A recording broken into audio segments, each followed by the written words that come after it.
Happy Hello, Alumna Outlook Drive, Kiosk Barangays. Ladies and gentlemen, with a big round of applause, let us welcome our ever diligent and charismatic City Tourism Officer, Engineer Alec Mapalo. Sir.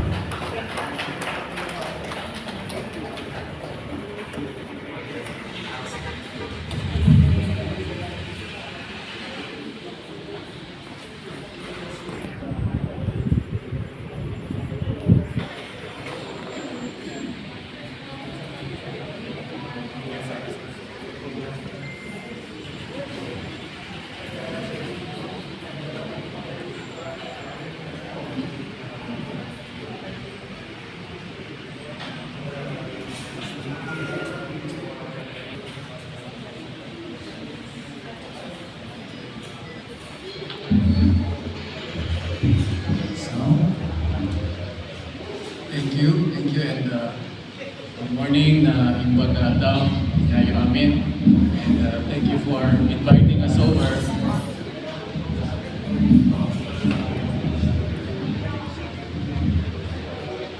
Naririnig ba ako?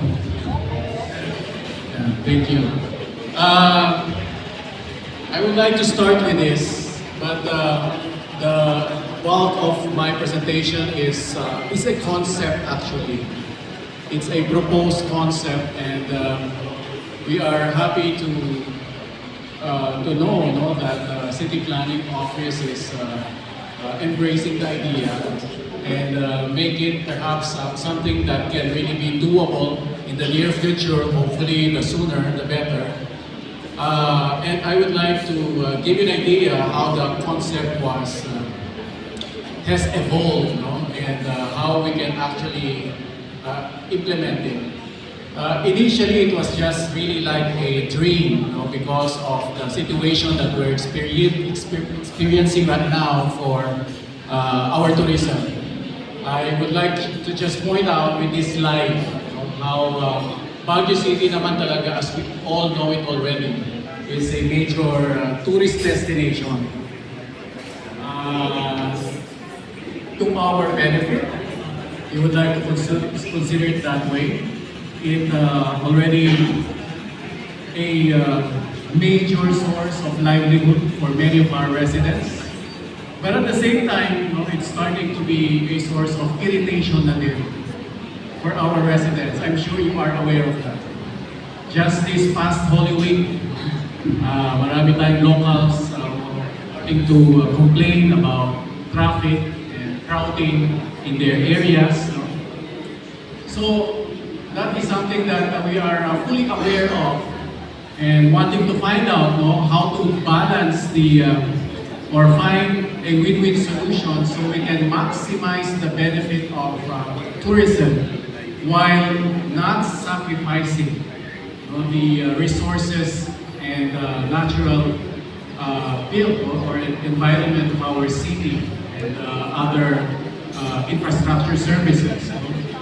And that is primarily the mandate actually of the planning office. So we work hand in hand so that we can be able to come up with a solution that will be beneficial for all. So sabi nga, nag-start tayo dun sa vision. We would like our city to be livable, inclusive, and creative. So meaning, in spite of the tourism activities happening around, we can still live happily with the tourists around us. So paano natin gagawin yun? Medyo challenging mo, di ba? Kasi sabi nga natin, pwede naman, Mayor Veggies always say this. Sabi niya, pwede ko naman isara yung Baguio kung gusto niyo talaga, huwag na natin papasukin mga turista. Pero yun ba ang nag-iisang solusyon? Is that the only alternative? Para lang masaya tayo dito, huwag na natin papasukin ang turista. That's the easy way out, kumbaga. But we want to be creative, meaning creatively and innovatively find solutions. Yan. Hindi basta gagawa ng solution that will drastically eradicate din yung benefits ng tourism. So yun yung isang component ng being a creative city and innovative city.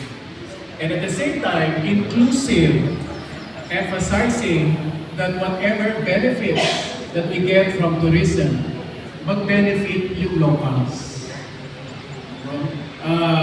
The communities where tourism activities are happening. Hindi yung mga malalaking investors lang ang makikinabang na usually hindi pa actually sila taga dito. So para makikinabang sana primarily yung ating locals. So these are the ideas or the underlying principles that we are using to come up with some solutions and concepts. Ito just to emphasize how big tourism in Baguio City is. This is up to 2019 kasi hindi na namin in-include muna yung pandemic. Of course, we know what happened. Wala tayong masyadong tourists. From 2020 to 2022, sabihin na natin. Nagre-recover lang tayo starting the latter part of 22 and a little of 2023. In terms of economic recovery, hindi pa tayo 100% recovered. It will take a little longer. But we have already seen, even last year, that the tourists are already coming back. So ibig sabihin, there is now the potential again na ma-recover tayo economically. And just to point out how popular Baguio is, we are actually 5th in the country. Only after Cebu, Davao, Boracay, and Lapu-Lapu in 2019. Hindi ko sinama yung pandemic years. In terms of tourist arrivals. But this is the problem. Tignan niyo po, Cebu is almost 1,600 square kilometers. Baliktad ako. Yun ang Davao. Davao is one of the largest cities. I think Davao is 1,500 square kilometers. Cebu is around 600 square kilometers. Of course, Boracay is an island. Medyo maliit lang yan. Lapu-Lapu City is a component city also of Cebu province, which is also relatively large, around 200 square kilometers. Ang Baguio po, anong area natin? It's around 57 square kilometers. Ano pong ibig sabihin yan? Ang Cebu, Davao, they can accommodate more. Hindi nila nafe-feel. Hindi pa sila masyadong naiirita kasi masyadong malawak ang syudad nila at nakadistribute ang turista. Sa atin po, pinagsiksikan natin lahat ang 1.5 million sa napakaliit na syudad. Kaya, nauunawan namin, naintindihan namin kung gaano ka-irritable nga naman yung gano'n. Diba? Para tayo na-invade, so to speak. Ang ating population ay 370,000, is that correct? Or around that figure. But that's only nighttime population, sabi nga natin, mga residente po yun. Pag nandiyan na ang turista, it can be 4 times to 5 times. So mas marami nga naman sila. So para tayong sinako, di ba? Kaya yun yung sakit na feeling, para tayo na-invade. Kaya irritable, totoo yun. Kaya yung traffic na ginamit nila yung kalsada natin, yung parking, wala na nga. Sa palengke, crowded na rin. So, these are the realities na unfortunately hindi natin ma-undo kaagad. Hindi pwedeng mawala di ba?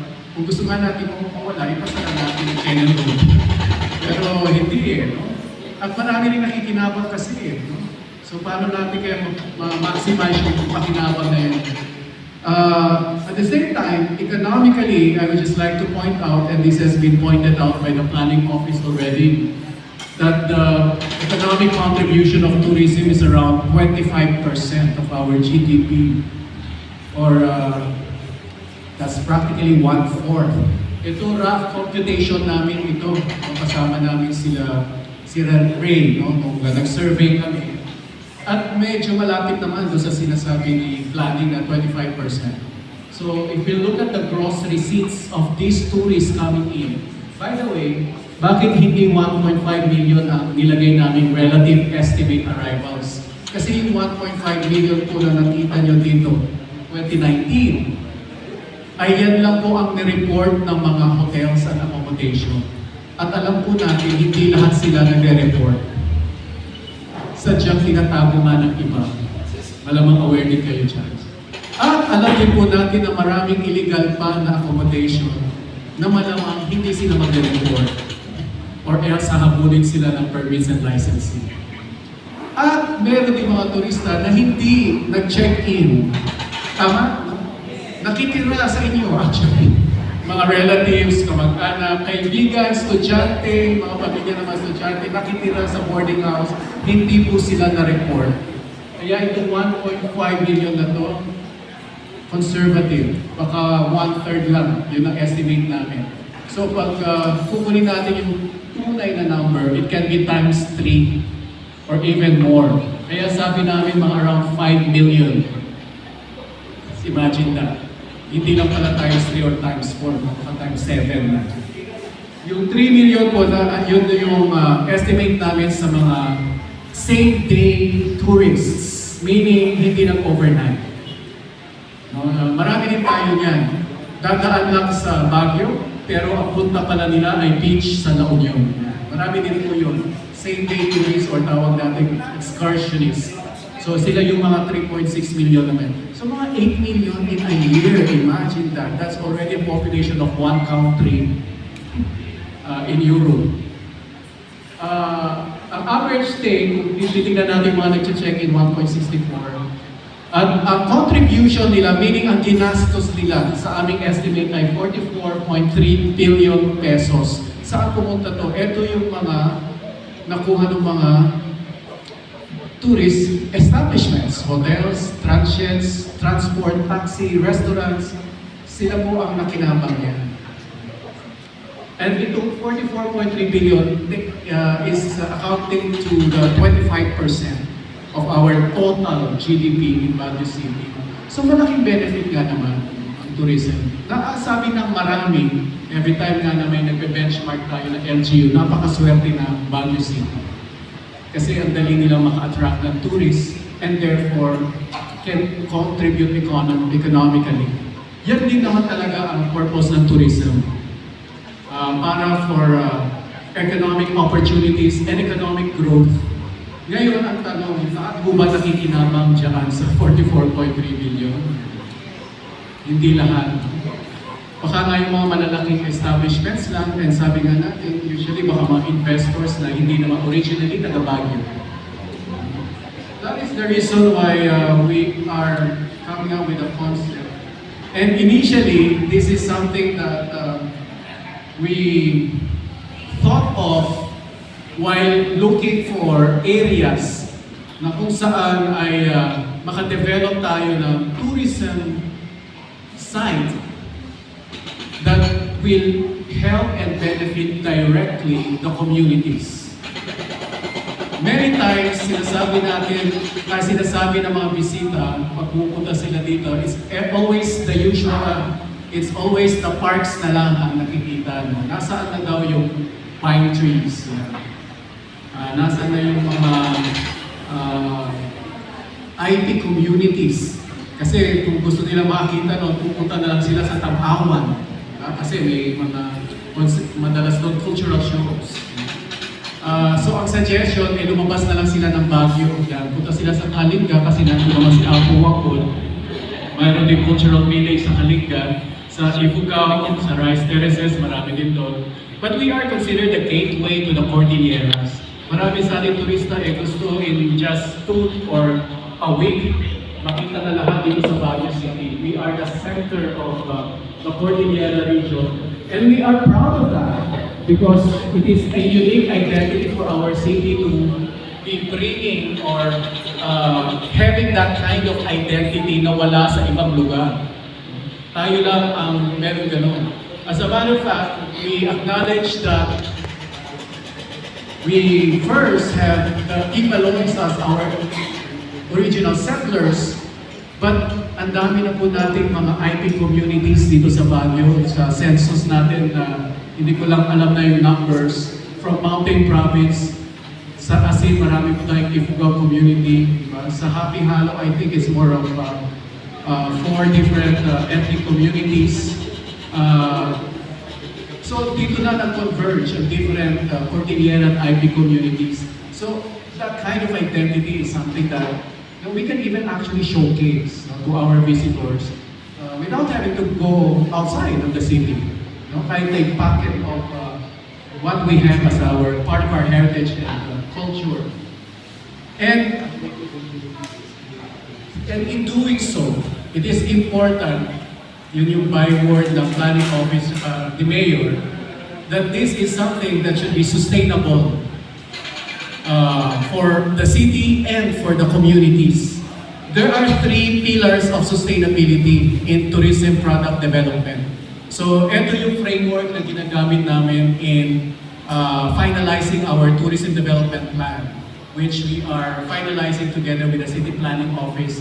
Ang maganda nga nagiging parallel yung ating planning now that we're finalizing ang ating land use plan. We would like to finalize also the tourism development plan.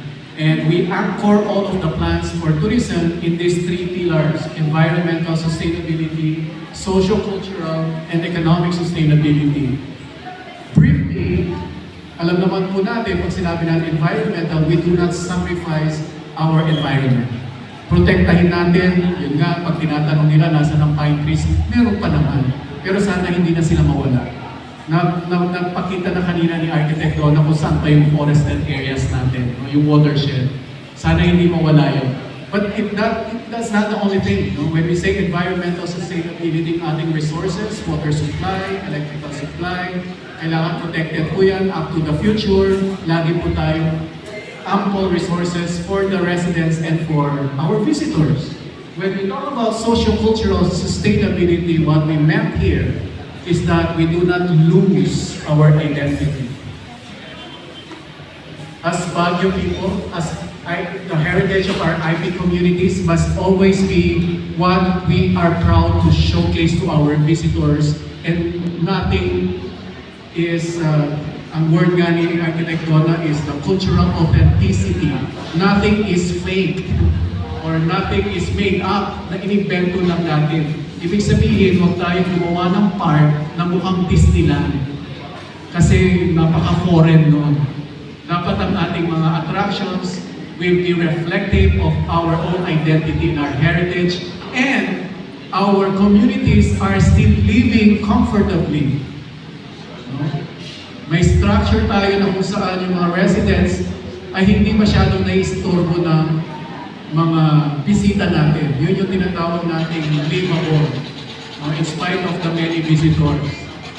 Economic sustainability, meaning the benefit economically will be directly to the communities, and that will perpetuate up to our next generations. Sa mga susunod nating mga anak at mga apo, ay magbe-benefit pa rin doon sa economic opportunities na dala ng turismo.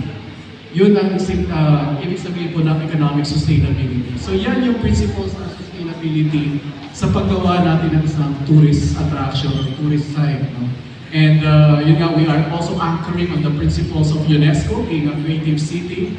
They would like that we harness our culture and heritage as the driver for economic benefit, and at the same time, urban renewal. We are a city that is prone, not actually prone, but already on the verge of urban decay. Paano natin i-revert yan? Let us use our culture and heritage. Yun ang sinasabi ng UNESCO. That is why our tourism branding now is Breathe Baguio. Hindi lang ibig sabihin we can breathe the air of Baguio, because that's also an attraction. Pupunta ang tao dito dahil malamig. But more so, we breathe the essence of Baguio. Not only us, but also our visitors, they discover who we really are. Our essence, our heritage, our history, and our heritage. Yun po ang ibig sabihin ng ating branding na Breathe Baguio. They come to experience Baguio City as it is, and when they do that, they become a better person. Parang pag huminga ka lang, ang sarap ng pakiramdam. Ikaw ay parang renewed and rejuvenated pag nandito ka sa Baguio City.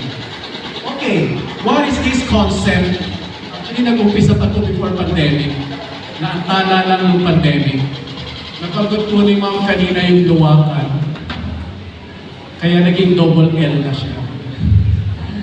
Originally, it's single L. When we started conceptualizing this, we thought of this name, and everyone thought actually it's an indigenous term. So, ang dami nagtatanong anong ibig sabihin ng CHALLOK, or is it an kakanain or an Imbaloy term?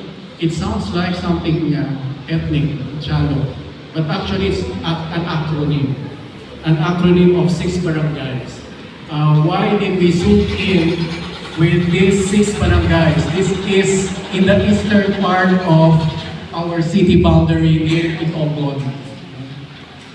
So, yung orange part na doon, ang highlight ko lang dito yung mga growth hubs ng city planning, and I would just like to point out here na fit siya dun sa future development ng ating syudad, showcasing yung different growth hubs.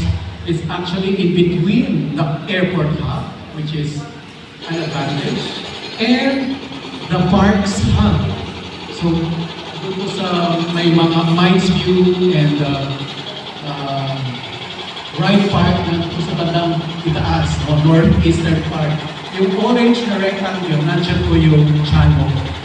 So, ibig sabihin, meron tayong access with the airport at meron tayong ibang attractions na very near, which are the parks. So that, look at this idea.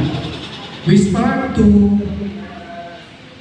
distribute visits or visitors away from CBD.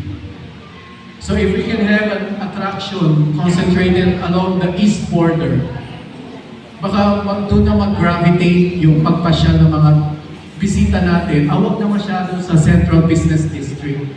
Although of course it will remain a place to visit.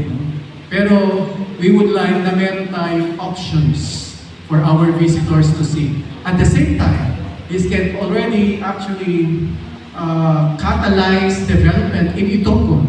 This is very helpful for the bliss concept na kung saan ang urban development will start to spread into towards municipalities around Baguio. For this one particularly towards Itogon and Tublay. Sa Tublay, meron na din tayo tourist attraction doon.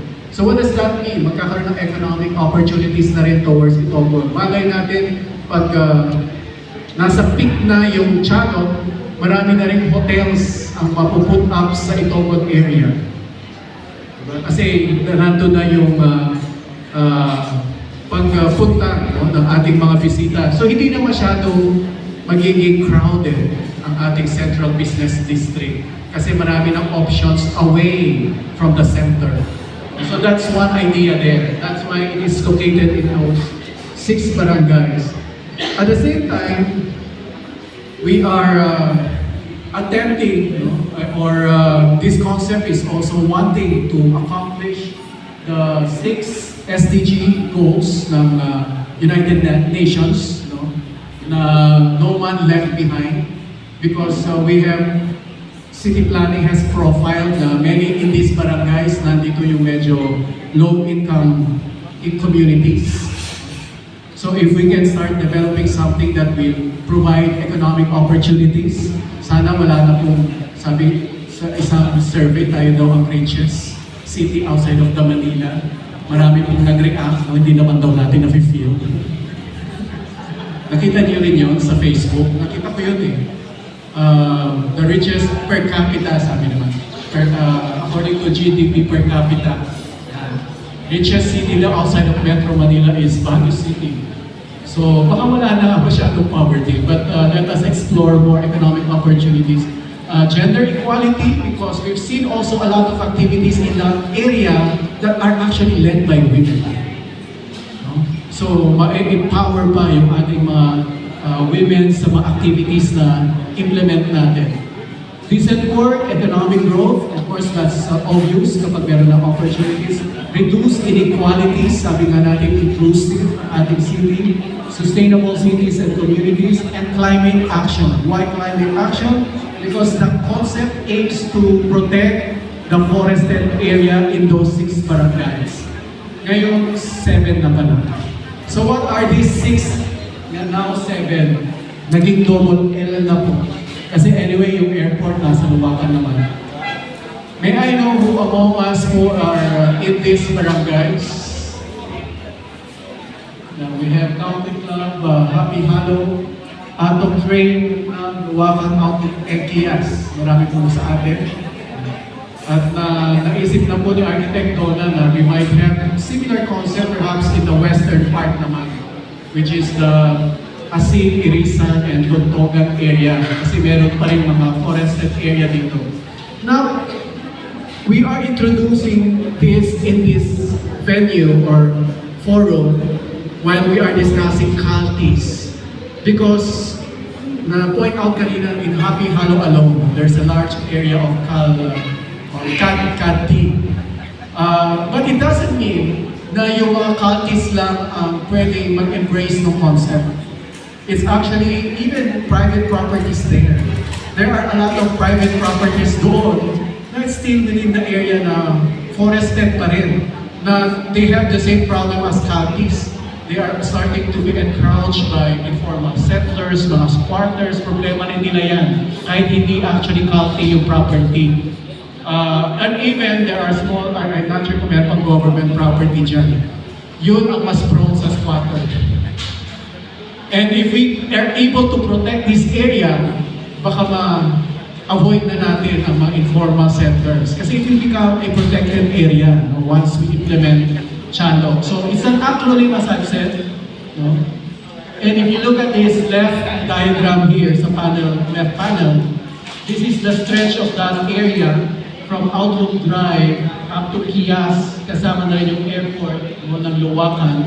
So ibig sabihin, there can be two staging areas. Ibig sabihin, i-control natin yung pagpasok. Hindi ibig sabihin na lahat ay pwedeng puntahan. Kasi yun ang gusto natin. We would like that the tourism activities is managed and controlled. Yun ang naging problema ng mga ibang sites natin. Hindi talaga control ang pasok. Especially that the aim is to protect the forest. We do not want na mas marami na ang tao kesa sa pine tree. So if we set down staging areas, meaning dito lang po pwedeng pumasok at talagang may monitoring. As a matter of fact, baka we can develop a sort of a fence para ma-regulate kung saan ang entry points. So sa north part and south part. So north part is the Outlook Drive and the south part is the Luwakan part. Diyan lang ang entry point, which is, I think, very appropriate because of the presence of the airport. Meaning we are now going to attract more visitors from the Visayas and Mindanao or even abroad. I learned recently that we have a lot of tourists using the PAL flights landing on Luwakan Airport who are actually foreigners who landed in Cebu. So, international airport naman sa Cebu, di ba? So, ang dami po nilang foreign tourists. And recently, we had tourists from Ukraine, from, may namit po ako dyan sa Baguio Museum, from Denmark, which is kind of rare. Ang ating po foreign tourists are usually Koreans, Chinese, and even Americans, mga Filipinos. But yung mga turista ng Cebu medyo nag-overflow sa atin. Meron Ukraine, meron Denmark, meron from England, na ginamit nila yung nag-land sila sa Luwakan Airport. So imagine the kind of possibilities sa area na yun. Baka marami ng hotel sa Kias. Pero high-end dapat, foreign market. Ang i-aim natin, high-value tourists, pero low volume. Or ang tawag nila dyan, low volume, high impact. Ano ibig sabihin yan? Kahit konti lang, pero sila yung gumagastos ng malaki. So dapat magaganda. Actually, hindi necessarily malaking hotels. Mga homestays, small huts, small tiny homes, yun ang gusto ng mga Europeans. Hindi yung mga five-star resorts, hindi ganun. So pwede ganun yun ang maging development sa Kias or even sa Itogon area. I am even envisioning that Itogon area will become a mining resort. with mining museum, para yun naman ang kanilang product i-showcase. So mag-overflow na rin ng turista towards Itogon. So, yun yung second staging area natin. And then, merong connecting implements. Mamaya, makita tayo ng concept photos. Connecting them to Atok Trail, towards Happy Hollow, and then there could be a special connecting implement towards Country Club. Kasi nung, actually, nag-ano na kami ng konti dito a site inspection. So we've seen a lot of potential already. And what is nice that it's the community that will spearhead activities, hindi yung large companies. Siguro we will just invite an investor to help develop yung mga major connecting infrastructure, mga access. And then, yung papuntang Luknap and papuntang Outlook. And we've seen a lot of areas, forested areas na ang laki ng potential for tourism activities. As a matter of fact, I can see that there can be housing or overnight activities within the forested area, like camping or glamping. Yun po ang hinahanap ngayon ng mga foreign tourists na maraming pera, na naka-immerse sila sa ibang kultura at forest, at doon na sila matutulog for a long time. Pero yung iba, 1 week, hindi lang gusto mag-stay sa ganung lugar. So pwede natin i-develop yung mga areas na yan within this area. With options, dahil malawak yan, no? Na pwedeng one-day activity lang, or pwedeng extended stay, iba-ibang experience as they go to one area to another. Now, our initial estimate, dahil we started this concept without Luwakan, we only have 6 barangays. We can see that there could be around 510 hectares that can possibly be part of the features, tourism feature, or 57%, which is still an open area. Ang problema nga, marami na dito sa open area na to ay pumapasok na yung mga squatters. So pag naprotektahan na yan, siguro the LGU's role na lang dito, particularly siguro yung tourism office natin, will be the overseeing management agent na to see to it na all of the communities and activities within are sustaining their activities inside. And coherent lahat sa concept, hindi nag-deviate from the Eco Park concept. And ang maganda rito is more than 50% actually are IP communities. So this is something I think it's more relevant because we start now zooming in the benefits to our IP communities. Hindi yung lagi doon sa Central Business District lang, na usually the big businessmen are those benefiting. Kasi we've seen that out of the 70,000 population, 8,000 are IP population as profile. Baka may update na rin tayo dito, especially if we'll include Luwakan. So, yan lang yung small profile. So, this covers 6 barangays, now 7. And these are the areas where we still have the few remaining mountainous pine forests covered. So imagine the visitors na looking for the pine trees, sabihin natin, dito na lang po kayo pumunta. Pwede din po kayo matulog kasama ang pine tree. Yan din lang naman ang hanap nyo. Matulog na rin kayo sa kasama mga pine trees namin. At the same time, because yun ang ating major asset, the pine trees, we ensure that there will be forest rangers that will regularly monitor the upkeep of our forests. Dapat lagi malusog ang pine trees. Dapat meron tayong mga, how do you call those protecting pine horticulturists or and then continuously planting pine trees. So meron tayong agent na gano'n. So the communities will not have to take care of that anymore. CEPCO perhaps will help us with that. Because yun yung attraction di ba? Dahil yun ang attraction, yun ang protektahan. So, 2 birds in 1 stone. Protektahan na natin yung environment, nakatulong pa tayo sa communities, at nakontrol natin yung pagpasok ng tourists. Hindi siya mass tourism. Ang i-attract natin dito yung mga high-value tourists, visitors. So the idea is to support community-based tourism programs. So each community can develop a tourist activity, and we'll also give you an idea. We'll create a business model for you to start up some tourism activities. Pwede siyang may selling component or pwedeng activities lang. No? And the general idea is nature plus culture immersion. And as I said, European nationals, ito ang hinahanap. No, hindi na nila gusto pumunta sa Burnham Park. Actually, ang hinahanap nila, whenever we have foreign tourists, they would like to go to Kalinga. They would like to go to Ifugao or to Sagada. Unfortunately, some of them are inconvenienced with the access. Medyo matagal, 8 hours going to Ifugao or even going to Kalinga. Yung Sagada, medyo malapit, but still a long trip. So parang they're looking for baka pwede nang somewhere near. So we preserve not only the environment but also our culture, because that is the main highlight, no, of all activities within the eco park system or eco park complex. So therefore, we cultivate sustainable development in ancestral domains, because we have seen that in Happy-Halo.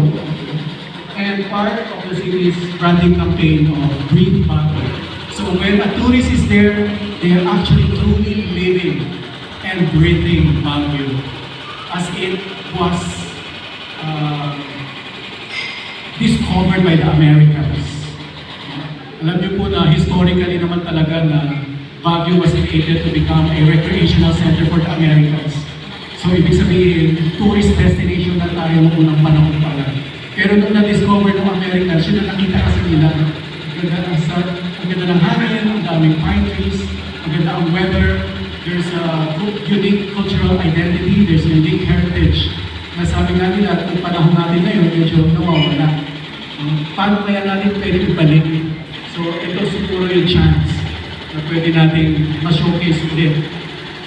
So when we were going around, I think this is in what area is this? Rain? I think this is in Happy-Halo. Happy-Halo, where even if you are stationed, for example, in a view deck na may camping, just the view of the mountains of Itogon, ang laking attraction na. Kahit wala ka pa sa forest. So these are the views na pwede nating part of the selling point. So ang ganda ng view dyan actually with the mountains of Itogon and other parts of Benguet.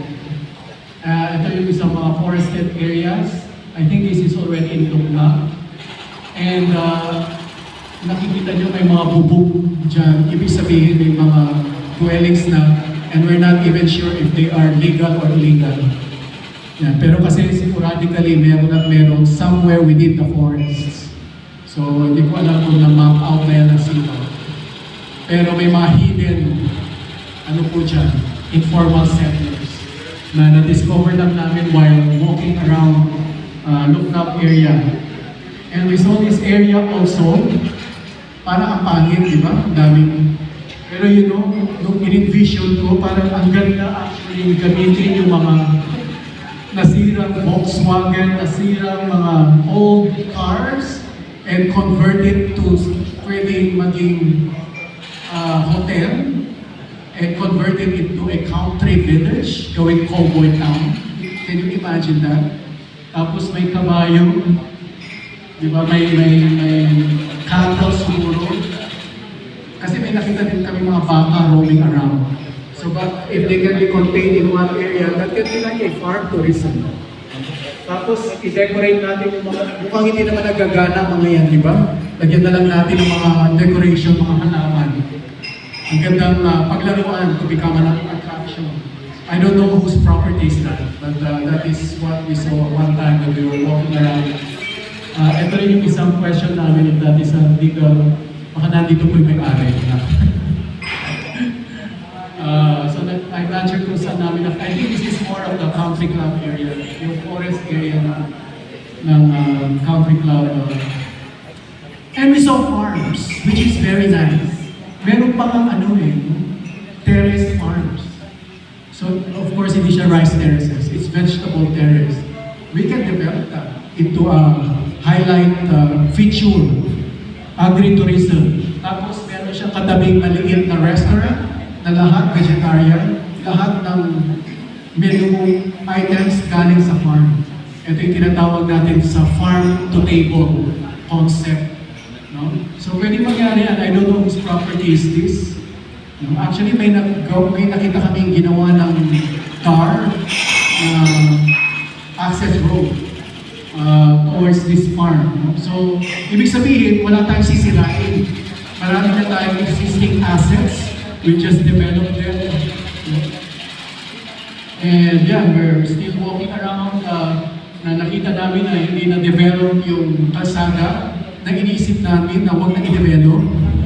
Kasi this can already be eco-trails.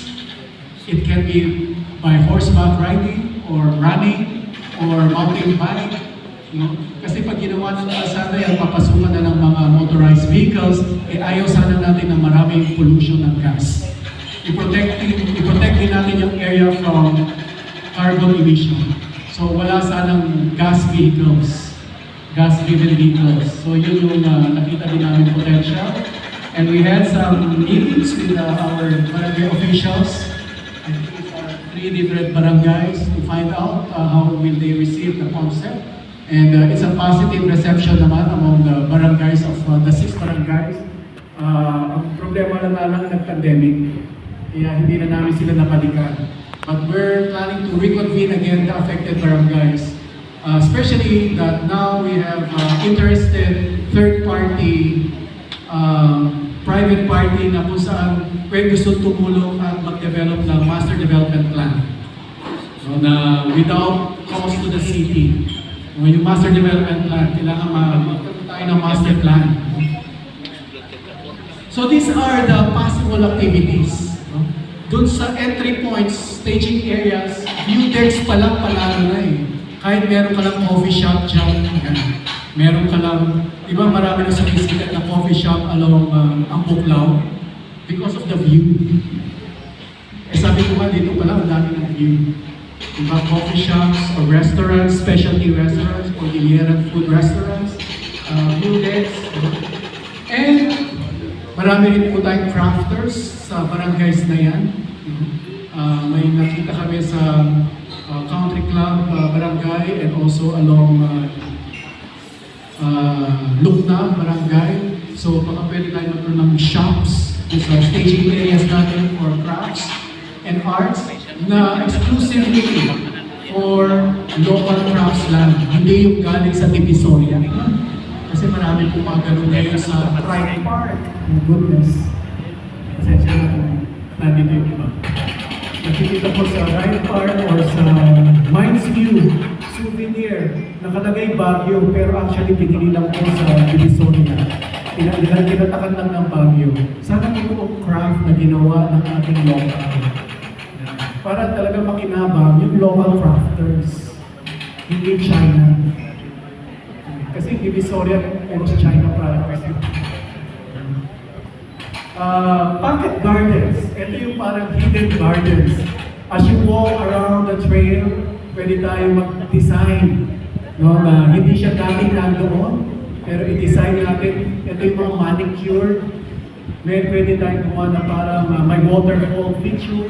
And this is what, hindi ko lang na-include dito. I was planning to update my slides here. Kasi I was in San Antonio, Texas recently. So they have one area na pinanicure nila yung garden. They call it a Japanese tea garden that was not existing before. Biglang may waterfalls. And it's natural looking kasi it is actually from a natural source na tubig. Pero it wasn't there before. It is called talaga yung area para magkaroon ng waterfalls. So yun yung tinatawag natin pwedeng man-made. No? It's not still destroying. Anong tawag natin dun sa adaptive nature-based solutions. Hindi yung sisirain natin yung natural habitat, but pagkos paggagandahin natin, but still using the normal flow of water, kasi may parang may river, no? From I think that's from Happy Hollow towards Country Club Barangay. So, several of these, tapos may arts installations, kaya pag-Instagram kasi nahilig ng mga Gen X na mayaman. Gen X. Ano pala may Gen? Ano yung bago ngayon? Gen Z. Millennials. And I mentioned about camping and glamping. I am thinking that kung magkaroon man ng hotels or resorts, doon sa perimeter na lang. Sabi ko mga pagkatutogon na. Or even Outlook, which actually meron na, di ba? Meron Outlook residences somewhere there. Nandun yung Alberto, I think. Marami namang hotels doon. Pero sa loob, wala sanang high-rise development. Walang hotel sa loob. Talagang immersions sa forest. So what can we do? Gusto nilang matulog kasama ang pine tree. Let's develop camping and glamping activities. Or tiny houses. Yun po yung mga nauuso din ngayon. So it's like a homestay. So meron din pong host, no? Which can also be the communities. So the barangay can come up with a business na mag-organize ng camping and glamping within the area, within the forest. Siyempre, mag-provide din tayo ng amenities, no? Merong CR, we find out na paano maging maayos yung sanitary system niya, water supply, may kuryente din, parang meron pa rin ano. Pero baka hindi importante na magkaroon ng wifi kasi nga gusto nilang away from the civilization. Importante lang water and electricity and the ambience. So hindi necessarily big hotels ito. I mentioned already farm and agritourism. Ito yung sinabi ko, pwede tayong may country village. Pwede, of course, dapat marami dito cultural village. And it can be different from each other.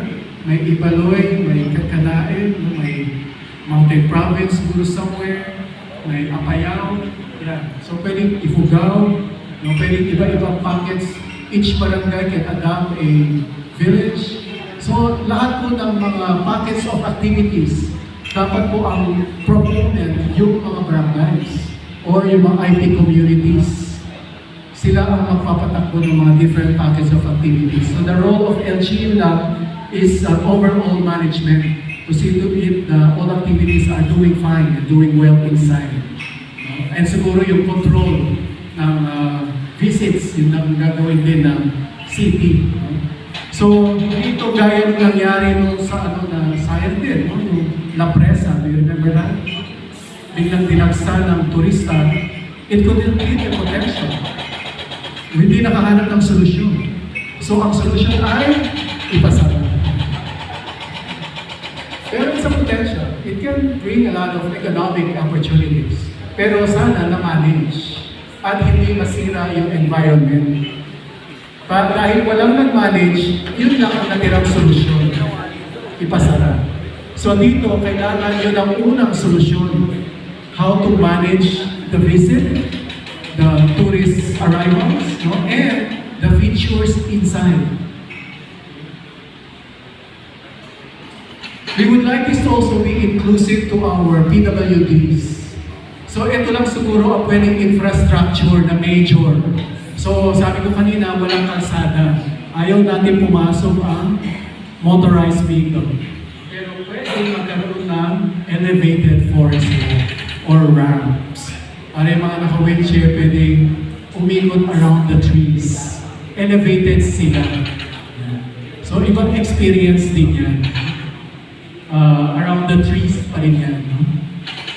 And this is a big dream, but still it's something that's coming up naman. There are already proposals to install cable cars. But this cable car is not a mass transport system. It's more of a tourist system. So dahil medyo malayo na yung Atok Trail to what's the northern part? Happy Hollow, parang from one mountain to another, mag-cable car ka para makarating ka sa next mountain. Dahil meron tayong mga PWD visitors siguro, no? To explore the next side, the other side of the mountain. So mountain cable cars, ito yung mga medyo kailangan ng investors. I'm sure, of course, mahirapan yung ating mga IT communities or barangays. But it will be part of the overall ecosystem. No? Siyempre, pag may private partner tayo dito, we give them the chance also to earn a little from it. No? Pero ang pinaka-feature na gusto natin mapuntahan yung mga minamanage ng barangay communities. I was trying to give an example pero hindi ko natapos. No, like in the USA, marami na po tayong mga ganitong idea. They would like to preserve an area where indigenous peoples are. Like for example, in Virginia, USA, there's a Native American town na actually nakatira po doon yung mga items. So it's the IP, the Native Americans are the direct beneficiary of the tourism in this area, which is called Paspahe Town in Virginia.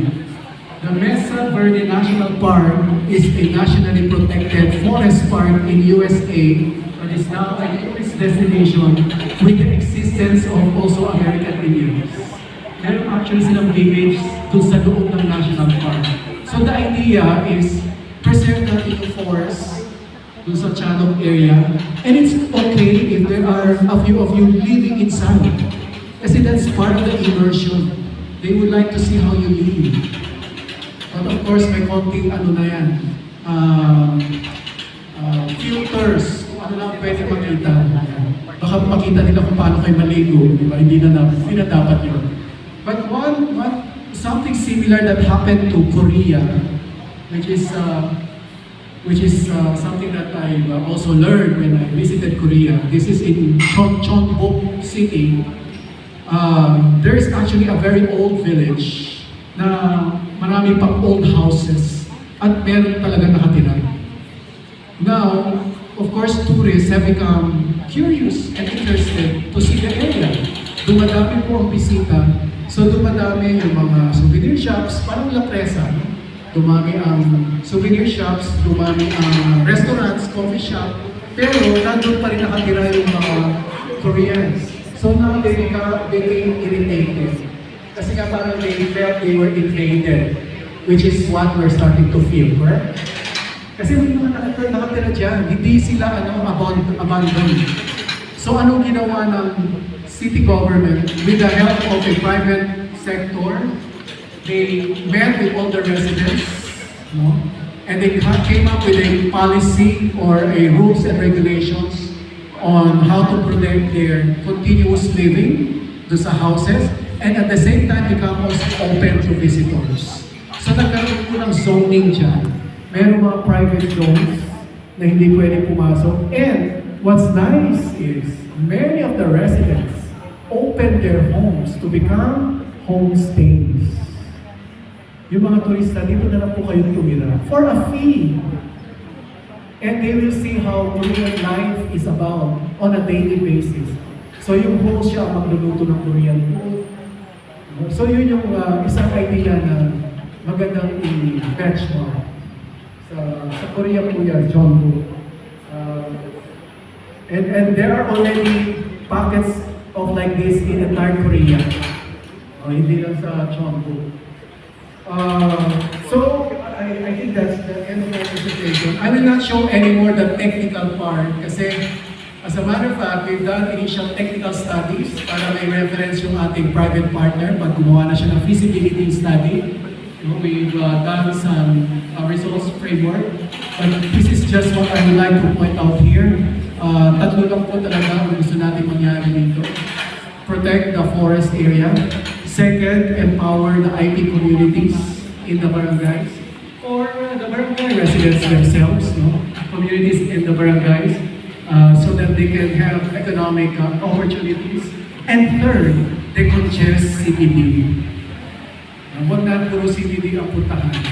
Mabisita natin, pwede na pumunta towards eastern part of Baguio City. We even already developed a work structure pagka-implement na natin yung ating project. at naggagawa na rin kami ng kanyang phases. So, konti na lang ang gagawin ng ating private investor. Meron na 2.5 years minimum development. Ilan na lang natitira? 1 year? Election na next year. So, isasama natin sa development plan para hanggang next 3 years, perhaps hanggang 2028. And then, of course, yung beneficiary framework, nangunguna talaga dyan yung barangay communities, including IPs. Sila ang mag-implement ng activities inside, pero LGU manage ang overall management of operations. So kaya natin yung local government. And as I said, indirect, even nearby municipalities and other suppliers. We also did financial study, and you want to see, it's almost 1.2 billion. Yeah, mahirap makahanap ng 1.2 billion, pero one phase at a time siguro. And of course, we do not see this only our project. We would like to get help from other partners, national agencies, and they can provide assistance perhaps, and even private partners, or even financial institutions. Gumawa pa kami ng risk assessment and sustainability mechanisms, how to ensure that the operations is sustainable. Kaya dapat merong overall or overseeing management ng LGU. So baka magtayo kami na separate office just to manage this. No, may separate managing office itong ganitong project. So yun po. Thank you very much. And hopefully we can discuss this further. And thank you very much, Engineer Alec Mapalo, for the very ideal tourism sana natin here in the city of Baguio. So now,